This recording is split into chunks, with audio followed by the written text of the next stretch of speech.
Look at this Bayliner 4788. See it here in the boatyard. You've got a wonderful view of both the top side and the underwater portions of the hull.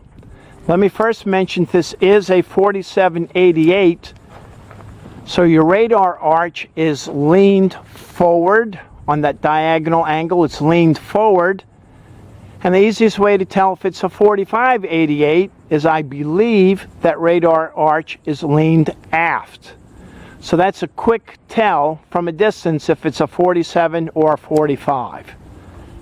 So on this boat we've got the bow pulpit with the anchor and the headlight beyond the anchor sticking out, which is a good idea so you don't get glare off the bow of the boat if you're trying to use the headlight at night to come into a marina or an anchorage.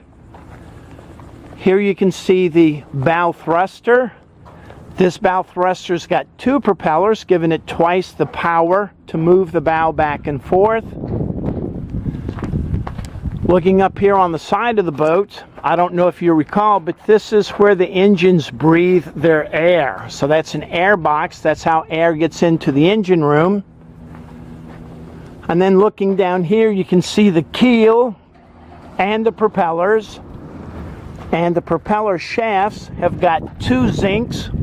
They're called shaft collar zincs. This is the strut that holds the propeller itself, and two nuts. Let me get in closer and notice that you've got two nuts. One is called the half nut, the other's called the whole nut. And the proper order of installation is the half nut goes first, the whole nut goes second. On the back of the boat you can see we've got 4 trim tabs. It's a pretty big boat, so it'll have 4 trim tabs, medium-sized rudders which give it good steerage at speed, but when docking the boat you don't have quite as good a steerage because they're small. Let me wrap up by saying that you can see that the rudders are out of alignment with the propeller shaft, and that's on purpose so you can remove the propeller and pull the shaft out without having to remove the rudder itself. So that's a smart design.